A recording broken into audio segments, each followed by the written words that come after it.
वसंत व्याख्यानमाला समिती लोणावळा आयोजित सादर करते रंगाई ऋतू हिरवा हा पावसाच्या विविध रूपांचा अनुभव देणारा अनोखा कार्यक्रम नुकताच ॲडव्होकेट बापूसाहेब भोंडे हायस्कूल येथे संपन्न झाला. अनघा मोडक यांच्या सुंदर अशा निवेदनातून पावसाच्या विविध छटा उभ्या करत अक्षरशः रसिक प्रेक्षकांना ओलेचिंब करून कडक उन्हाळ्यात पावसाच्या हलक्याशा सरीचा आनंद दिला.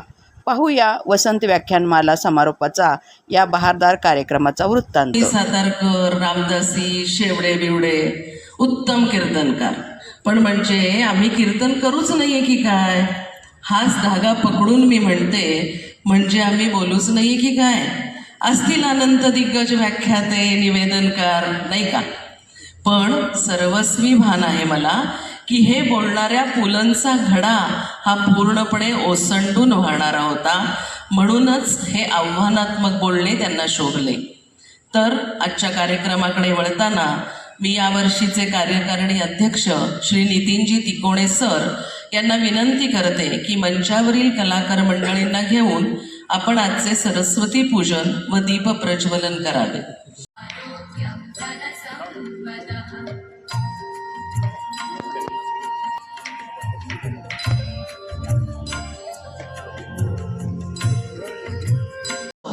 आज संपन्न होत आहे. आपल्यातील बरेच जण अगदी प्रथम दिवसापासूनच इथे येत आहेत, परंतु आम्ही सर्व शाळकरी सत्राच्या शेवटी उजळणी घेतोच, त्याशिवाय विषय काय पक्का होत नाही.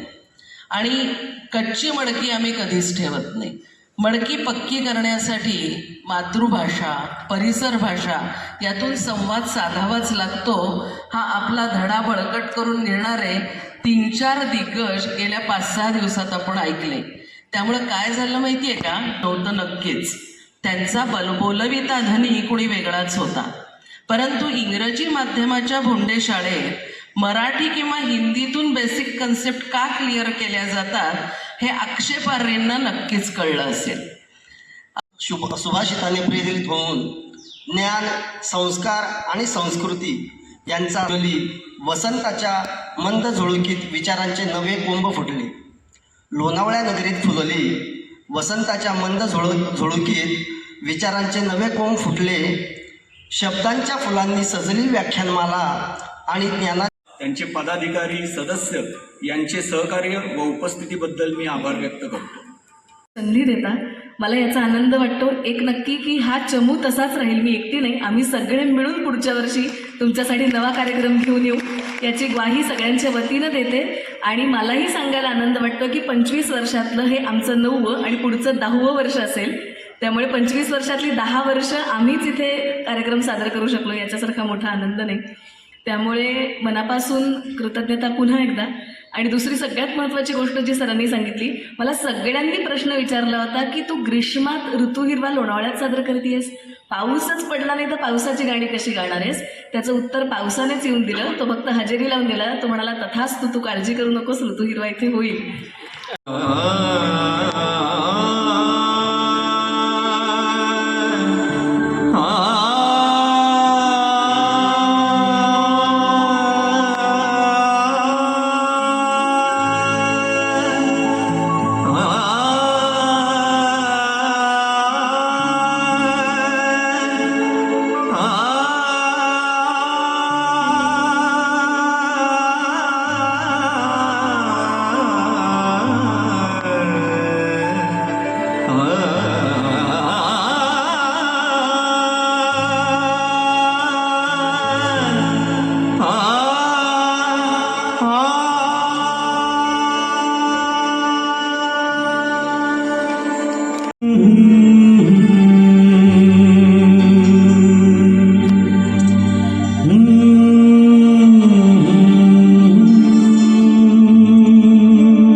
निसर्गातल्या युद्धामुळेच आपल्याला पाऊस मिळाला असेल तर आपल्याकडल्या युद्धांमध्ये हा पाऊस किती अंगाने भेटत असेल आणि मदत करता झाला असेल.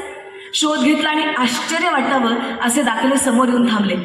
कौटिल्य म्हणजे चाणक्य म्हणायचाच ना की ज्याचा हवामानाचा अंदाज उत्तम त्याची विजयश्री निश्चित. आणि तसंच झालं भारताच्या बाबतीत. जेव्हा नेपोलियनने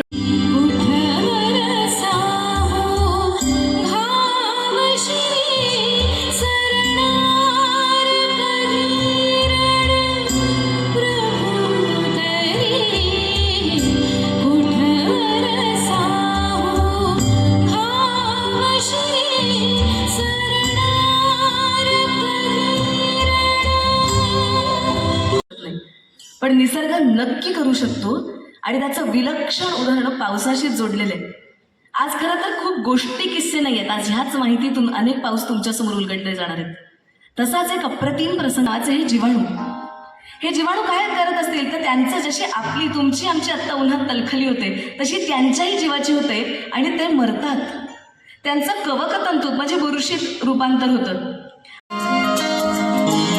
मायेच्या हळव्या स्पर्शाने फुलते नात्यांच्या बंधात दूध मोहरते. मायेच्या हळव्या स्पर्शाने फुलते नात्यांच्या बंधात दूध मोहरते.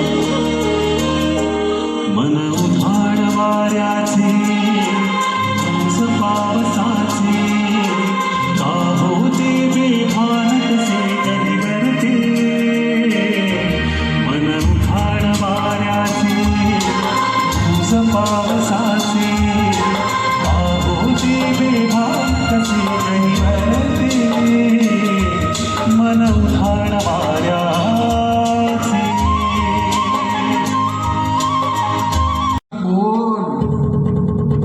अरे पाऊस पडेल काय?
भेटतो संघ.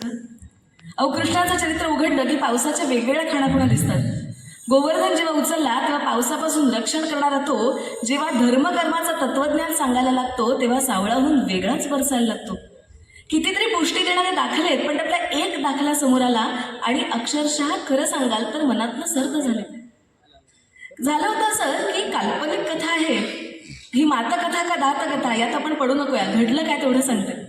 झालं असं की एकदा गोकुळात कृष्ण परत आला होता. तोही एकदाच.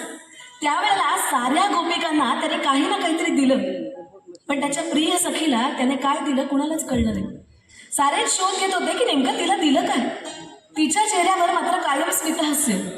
नेमकं त्यांनी शोध कसा घ्यायचा सुरू केला. न राहून त्याने सगळ्यांना विचारलं राधे अगं अवघं गोकुळ काही ना काहीतरी त्याची वाट बघून सारं लुटतंय पण तुझ्यासाठी त्याने काय ठेवलं सांगितलंच नाहीस. तर ती हसली आणि म्हणाली तुम्हाला कळण्याच्या पलीकडे दिलं त्यांनी मला. म्हणजे काय साऱ्यांना कळेना. ती एकच वाक्य म्हणाली की रामायणात राम कधी हसला नाही आणि कृष्ण कधी रडला नाही. रामायणामध्ये राम एकदाच हसला सीतेचं पुनर्मिलन झालं तेव्हा आणि कृष्ण एकदाच रडला राधेला सोडून गेला तेव्हा.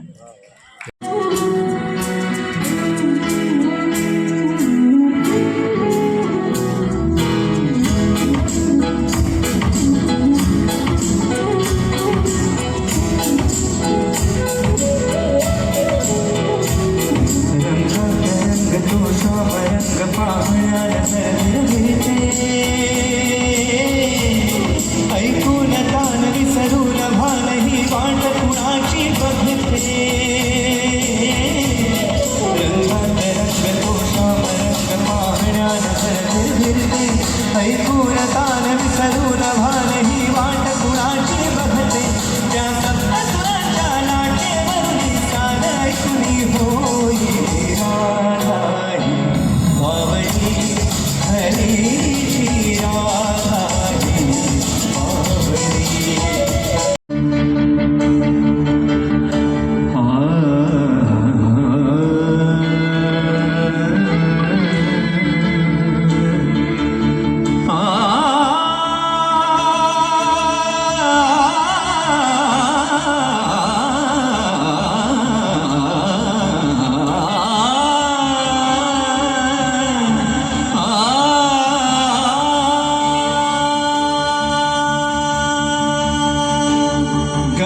माणसं उभी आहेत, तिघांच्या हातात छत्री आणि एकाच माणसाच्या हातात छत्री नाही, तर तिघांनी वळून छत्री नसलेल्या माणसाला विचारलं, काय हो तुम्ही हवामान खात्यातले का?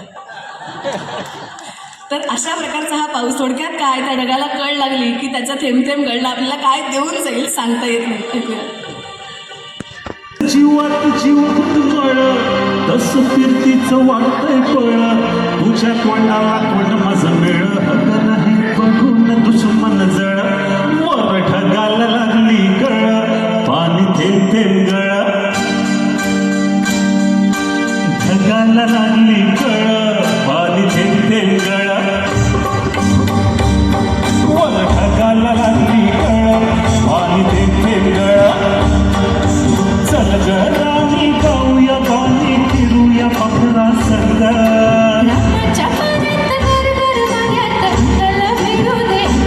हे जवा तुझं न माझं जुळ आणि थेंब थेंब गळ ढगाला लागली गळ आणि थेंब थेंब गळ असं म्हणतात.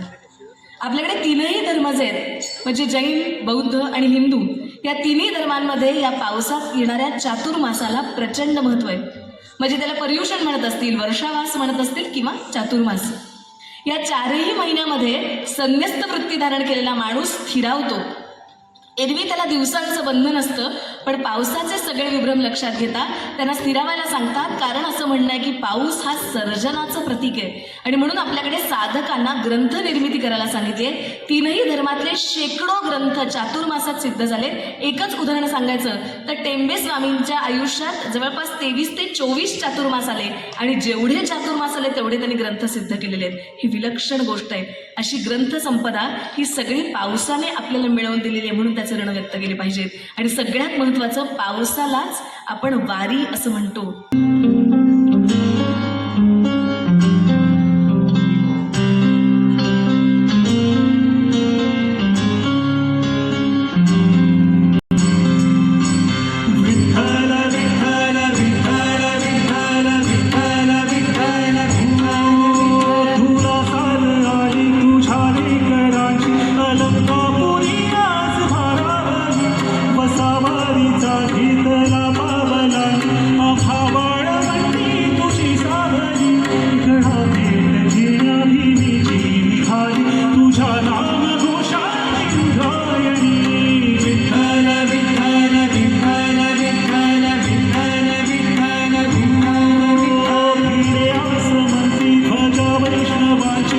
अशा ठळक घडामोडी पाहण्यासाठी MA न्यूजला लाईक, शेअर आणि सबस्क्राईब करायला विसरू नका.